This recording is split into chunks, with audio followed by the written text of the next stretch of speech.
Selamat siang. Hari ini kita berada di Jatikonta di tambaknya Mas Kevin. Dan kebetulan hari ini kedatangan seorang tamu besar nih, tamu agung. Ibu Insinyur Sri Lestari Wuri Andayani. Nah, beliau ini adalah bos tambak di Aceh, di Langsa ya kalau nggak salah dulu ya. Jangan gitu. Oh iya, ini sekarang ini ada istilah kebon nyusu gudel. Jadi beliau ini seorang pakar. Ya, seorang pakar, beliau dari Brawijaya. Dulu kan satu angka kelas saya berarti 90, 91. Oh iya. Beliau kakak kelas saya di Brawijaya. Di AUP satu bangku. Sama beliau jurusan akupuntur. Nah, sekarang kita ketemu dengan Mas Kevin. Mas Kevin ini adalah angkatan 49. Jauh, Pak ya. Jadi kalau 2 kali 20 40 masih ada tambahan 9. Jadi kita mau belajar dari beliau yang sebagai seorang pengusaha tambak. Habis lulus langsung menjadi seorang pengusaha dan alhamdulillah sekarang sudah 18 petak di Jatikonta dan menjadi inspirasi bagi teman-teman semua untuk bisa menjadi seorang pengusaha. Amin. Ya, untuk nyusu ini. Jadi izinkan kami, ini yang senior yang udah putih-putih begini, untuk belajar bersama Mas Kevin, ya. Istilahnya kebun nyusu gudel. Silakan dimulai, Ibu Sri. Apa mau tanya apa? Kalau siklus ya kebetulan siklus kemarin emang panennya pada jelek gitu. Soalnya kan ada lagi rame IMS sama HPND, ada virus itu. Nah, siklus kemarin hitungannya gagal lah gitu. Nah, soalnya ada virus. Tapi siklus sebelumnya 3 siklus terakhir alhamdulillah ya lumayan gitu. Bisa berkembang lah tambaknya. Nah, maksudku fase kritis tuh gini. Kan persiapan standar gitu ya, persiapan lahan standar, masuk air standar, sampai pembuatan air siap tebar gitu ya. Ada hal-hal yang khusus di situ. Kan saya dulu mainnya di Windu ya. Ada perbedaan yang khusus dengan Paname? Ya perbedaan, soalnya saya belum pernah di Windu, belum Oh, ya, tahu Mbak. pasti Ya, gitu. jadi Soalnya yang kalau langsung Paname Paname, yang ya, fase langsung kritis Paname. yang sangat saya jaga gitu dari umur 20 sampai 50 gitu. Jadi 1 bulan itu ya intens kita ngelihat kualitas airnya, nafsu makannya gitu. Gitu aja sih Bu saya biasanya. Kita rawan-rawannya di 20 sampai 50 hari. Dari 50 sampai ke sana dari 1 hari ke 20 gimana? ya ngikutin ini program aja, blind feeding ya, kegiatan rutin harian, pembentukan air gitu. Apa aja Mas yang di pembentukan air tuh apa aja yang spesifik? Kalau saya siklus-siklus sebelumnya itu biasanya cuma main kapur-kapuran sama bakterinya. Kalau bakterinya kita pakai probiotik, pakai lakto ya, biasa ditambah gitu. Belum ada yang Enggak, kebetulan kan aku belum biasa ya, belum tahu. Jadi mungkin aku nanti bisa dikasih tahu laktonya itu seperti apa sih gitu. Apa langsung di fermentasi dulu terus proses itu lakto atau kalau saya main langsung botolan kemasan langsung tebar aja gitu. Iya. Gitu. Soalnya kalau SOP sebelumnya kan saya ngerjain sendiri nih 9 kolam gitu kemarin siklus kemarin lah gitu. Jadi ngambil SOP yang simple aja, yang langsung aja gitu, tapi hasilnya masih ada hasil gitu, walaupun mungkin di tambak-tambak yang lain lebih bagus hasilnya gitu, tapi dengan SOP yang simple masih ada hasil gitu. Kalau prinsip saya sebelumnya gitu. Kayak gitu mainnya. Sampai di 20 gitu ya, sampai di umur 20 tadi ya. Terus kalau bakteri bakterinya terus sampai panen. Gitu. Terus Sama mineral. mineralnya apa? Ya kalau produknya banyak sih Bu. Enggak, maksudnya jangan produk. Pokoknya produk semua kita main ini udah kemasan semua saya pakai. Nggak ada yang fermentasi gitu, nggak ada. Inilah nanti satu kolam mau dibimbing sama senior nih Pak Ahmad nih. Pokoknya yang sistem full bakteri ini ada. Itu saya minta bimbingan sama Pak Ahmad satu kolam. Nah itu kita pakai fermentasi, ada berapa macam fermentasi. Nah gitu. Kalau sebelumnya yang SOP yang lain nggak ada saya. Cuma yang main simple aja. Langsung yang sudah paket. Yang udah paket-paketan gitu ya. kita beli kita tebar gitu. Dan itu nanti di analisis usaha masih ini ya, masih bagus ya. Kalau analisis usaha bagus. Di profitability. Masih. Profitability. Oh, jadi sudah paket-paket. Iya. SOP-nya gini, ini sebentar ini. Iya. Gitu ya. Iya. Sudah dari awal begitu. Iya, dari awal begitu. Tapi kalau udah 20 hari sampai 50 hari tadi kondisional. Nah, gitu ngelihat oh ini air kita kurang apa? Ngelihat oh ini kenapa nafsu makannya kurang misalnya udang ya kan. Kita cari penyebabnya apa? Oh, alkalinya turun, ya kita kasih mineral gitu-gitu kan. Jadi kalau alkalin turun itu dites juga dengan tes gitu. Biasanya ya kalau udah kadang kita bawa ke lab juga, Bu. Iya, supaya iya. Numpang ukur ya. Iya, kita bawain ke lab ya kan ada budgetnya juga gitu. Mana tuh? Kalau di sini banyak kok Bu labnya, Bu. Ada lab MS, CP, STP banyak. Bu. Gitu. Apa biasanya yang kalau di tes? Kalau saya nggak rutin sih Bu. Kalau misalnya ada masalahnya baru saya cek. Soalnya satu sampel itu lumayan gitu untuk ngurangin kos saja. Satu sampel itu 150. Satu komplit itu Bu. Oh, komplit. Iya. Oh, apa 150 sampai 200 lah. Itu apa Hardness? Ya, hardness, alkali, vibrio, semua bakteri, plankton, tom. Dan itu keluar dari dia itu memang hasilnya signifikan dengan keadaan. Maksudnya kita masukin ya, terus kita nanti kan dapat hasil. Nah itu waktu Kevin baca itu memang signifikan dengan apa yang SOP-nya tuh harusnya begini. Iya. Ada hasilnya. Ada pengaruh. Ada pengaruh. Karena ya saya kan kebetulan juga nggak terlalu ini dengan plankton tapi juga jelas kan airnya kalau tadi Mas Dana kan bilang kalau itu cenderung di air plankton dan kalau plankton yang menurut kamu tadi sudah mulai terganggu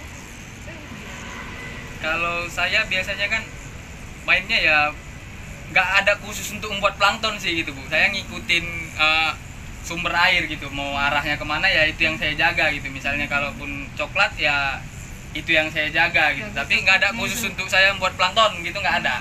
Jadi ngikutin. Ini nih misalnya hijau ya. Iya. Nanti ini terus yang ini. Iya, yang kita ini yang kita jaga ya ini terus gitu. Tapi kalau udah membalik, gitu ya kita balikin lagi gitu ya. Biasanya kan walaupun ini tiap kolam ini nanti beda gitu. Tiap kolam nanti beda. Kita ngambil resapan air laut. Nggak ngambil resapan. Di mana? Ini sumurnya itu ada. Di pompa. Iya, pompa. Ini kan lahannya pasir. Jadi dia sumur kita gali. Iya, sumur bor kita masukin pipa. Iya. Terus itu berapa naik ke sini jadi? Salinitasnya? Kalau di sini 24 sampai 27. Jadi udah kena air tanah itu ya? Iya. Udah bercampur dengan sendirinya di itu di resapan itu ya. Butuh berapa jam? Kalau ngisi satu kolam gini 2 hari sampai 3 hari. Pakai pompa 3 in itu. Iya. Satu kolam 2 sampai 3 hari. Berarti nggak ada tandon-tandon ya langsung? Kalau di sini nggak ada tandon-tandon. Tapi karena resapan iya lebih. Tapi itu kalau resapan kan kekurangannya mineral airnya kurang gitu. Jadi kita suplai dari luar ya. Iya. Ini persiapan kalau ya Dek? Yang udah tebar nggak ada ya? Saya ada 2 kolam udah tebar umur 12 hari bawah. Oh gitu. Iya. Iya kamu. Ini Banyak ada kemarin saya tebar. videoin 8 hari. Oh ini nanti begitu tebar, ya kecil ya, memang benar juga kata Wisnu ya. Apa?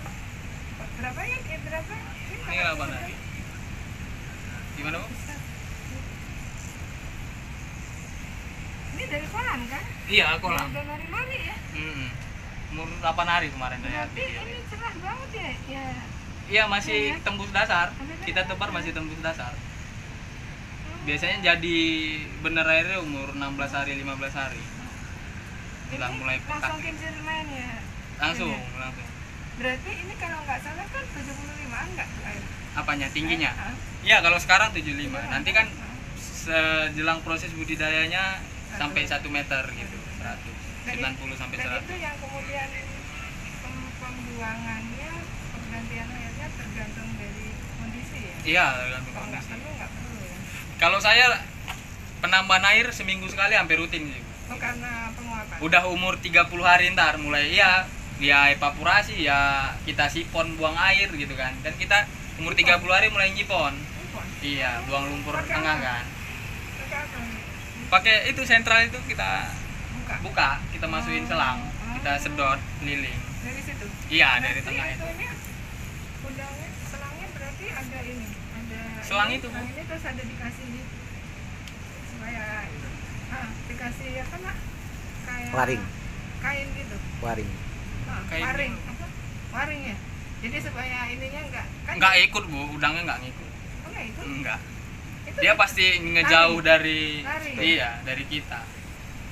itu kan ke sana ya. Iya. Buka ininya terus nanti tuh kamu buka terus disipon di sekitarnya. Iya, keliling sentral. Karena plastik ya jadinya relatif bisa. Iya, gitu ya. lebih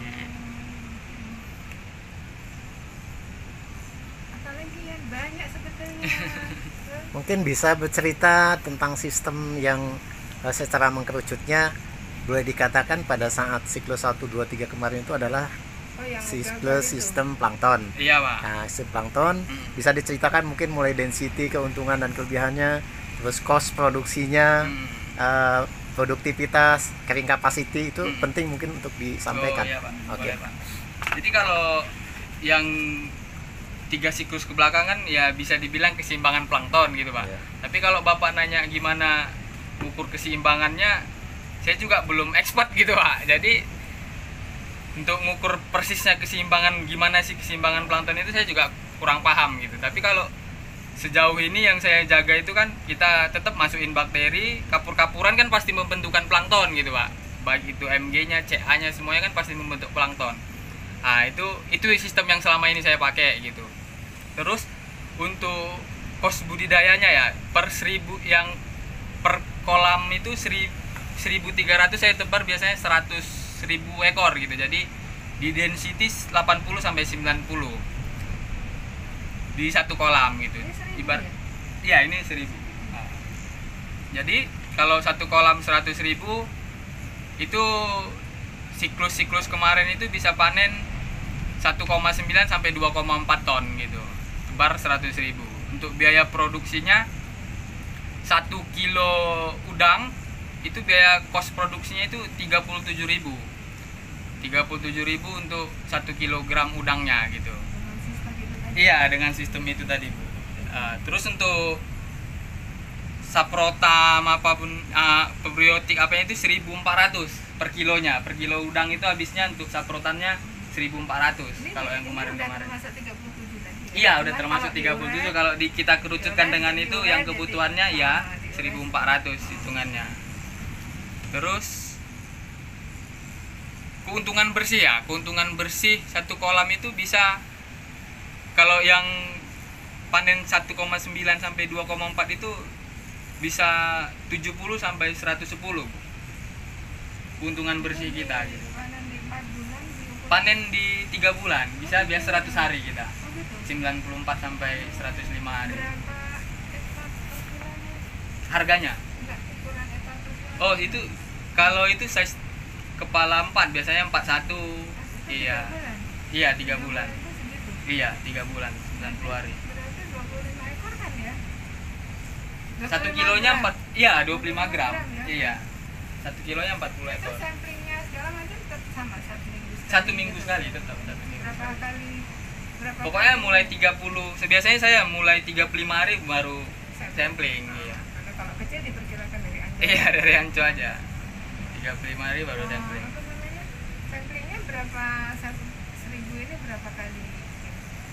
Berapa Maksudnya? kali tebar? Maksudnya kan diambil berapa kali? Enggak, saya cuma sampling Anco aja, Bu. Sekali. Enggak di atas 1 bulan tadi. Di 35 hari gitu. 35 hari sampling. Nah, itu samplingnya berapa? Untuk ukuran segini berapa kali ambil? Cuma sekali, Bu. Satu titik Anco aja. Saya ngambil dari Anco, enggak jalan malah. Oh, enggak ini. Enggak. Oh. Jadi boleh saya sedikit iya. menambahkan. Ya, Pak. Memang pada saat zaman dulu kita window sampling itu bisa beberapa titik ya, Iya. karena Dan Anco supaya bisa, lebih Wakili. mewakili karena secara teori itu kalau kita samplingnya hanya segitu kurang mewakili. Hanya ada satu kelebihan, memang di Paname ini sekarang boleh dikatakan rata ya, tidak Iya, seperti benar. dulu seperti di window. Oh. Kalau window itu kan di dasar kadang-kadang berpencar-pencar, sehingga untuk menentukan sampling populasi kita perlu beberapa kali titik. Nah, ini lebih banyak ke menentukan EBW-nya, average body weight-nya, gitu ya. Jadi kalau untuk populasinya biasanya kita langsung ditentukan dari pakan, jumlah pakan berapa per hari, nanti kita akan bisa perkirakan dari FR ataupun dari ya pokoknya kebiasaan, sehingga ketahuan bahwa udang yang ada di dalam tambak itu sekian persen atau sekian ribu ekor gitu. Dan menentukan berapa berat pakannya itu juga dari Anja itu ya? Iya. Atau ada program? Saya biasanya kalau udah habis blend feeding itu buat program kan pakai. Blend feeding itu apa? Blend feeding itu pakan buta yang harus habis 30 hari gitu. Misalnya saya ada ya? Ada, saya pakai itu. Ya? Iya. Biasanya kan saya pakai blend feedingnya itu 1 bulan itu 270 kilo gitu. 260 sampai 270 kilo untuk 100.000 ekor. Itu memang sudah ada patokannya gitu.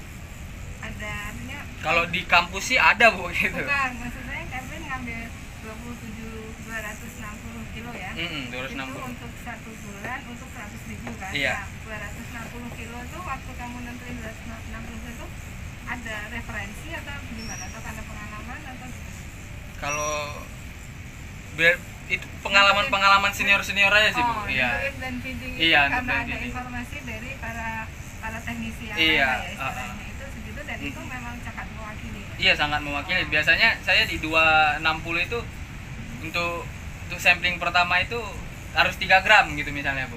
Misalnya habis pakan 260 kilo. 1 bulan ya? 1 bulan. Itu harus 3 gram udang kita kalau estimasi SR 100%.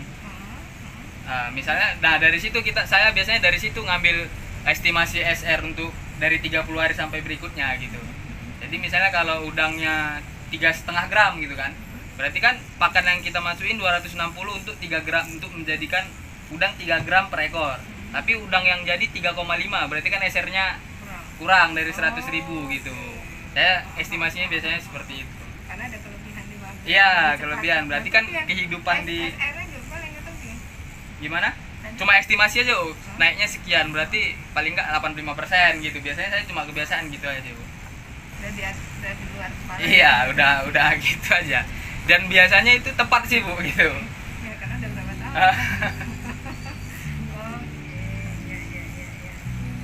Terus dari Ini blind feeding untuk 1 bulan untuk 100.000 habis berapa? 260 kilo saja dengan target udang 3 gram. Oke, tapi density yang rendah. Iya, density 80 sampai 90. Karena ada juga yang menerapkan 300 kilo per 100.000-nya, ada yang 350, bahkan ada yang 400.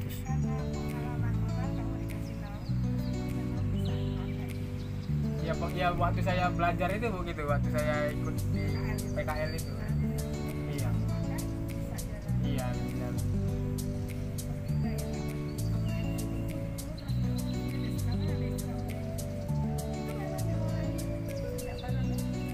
Ya, sejak zaman udang windu kita sudah mempunyai blend feeding. Hanya blend feeding juga ada yang dibatasi, tidak populer. Artinya kita kan tidak tahu jumlah udang yang ditebar itu karena belum bisa ngecek. Akhirnya wajib kita memasukkan pakan ke situ selama 3 bulan tanpa melihat kontrol yang lain gitu ya. Jadi kita menutup mata istilahnya itu. Jadi ini blind feeding. Ada yang 300 kilo per 100.000-nya dalam 1 bulan kumulatif itu. Ada yang 250, 260, bahkan ada juga yang 400. Tapi dengan catatan 1 bulan mencapai target FCR paling tidak 1:1. Artinya kalau misalnya 100.000 0,85 malah, artinya beliau lebih irit. Dengan pencapaian target misalnya 3 gram, tapi hanya pakan yang dihabiskan 267 ya. Jadi kalau 100.000 3 gram berarti kan 300 kilo, 3 kintal udang ya, 3 gram kali 100.000, tapi pakan 260. Jadi masih lebih banyak udangnya daripada pakannya. Nah, ada juga mentargetkan sampai 40 hari pokoknya 1:1. Pakan udah nyemplung 5 ton, pokoknya orang harus 5 ton gitu. Harus. Aduh. 5 ton ya 5 ton, 4 ton ya 4 ton gitu. Nah, gitu. Kalau misalnya pakannya lebih banyak 4 ton tapi udangnya kecil, berarti SR-nya masih tinggi. Nah, disitulah kita selalu berprasangka baik. Artinya bahwa apa yang terjadi itu yang terbaik bagi kita. Kalau terlalu besar, ya berarti SF-nya rendah dong gitu. Karena kan harus 1:1. Iya gak? Intermezzo.